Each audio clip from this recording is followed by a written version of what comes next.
পূর্বে ছিল, आजो আছে, कालो থাকবে। एक कुर्बानी रोकने का हक नहीं है, लेकिन कानूनी तरीके से होना होगा। মাদ্রাসায় বলছে বন্দে মাতরম গাওয়া বাধ্যতামূলক, সেক্ষেত্রে অনেক অনেক না বেশিরভাগ মুসলিম বলছে যে না এরকম বন্দে মাতরম গাওয়া যাবে না, এরকম কোনো নিয়ম আছে? দেখুন, অ্যাজ এ আইনজীবী হিসাবে एजुकेशन शिक्षा सबके लिए समान होना चाहिए।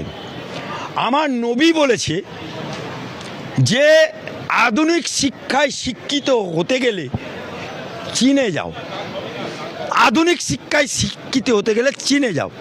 তিনি যদি বলতো যে আরবি শিক্ষা হতে, তাহলে বলতো আরবে যাও। তাহলে আধুনিক শিক্ষা চীন সবসময় এগিয়ে, সেজন্য চীনে যেতে বলেছিল।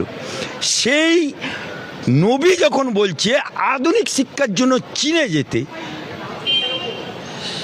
শিক্ষার পরিকাঠামো, শিক্ষার ঢং, শিক্ষার নিয়ম নীতি তোমাকে পালন করতে হবে। আবার কি বলছে, যে দেশে বাস করবে সেই দেশের কানুন, যে দেশে বাস করবে সেই মাটি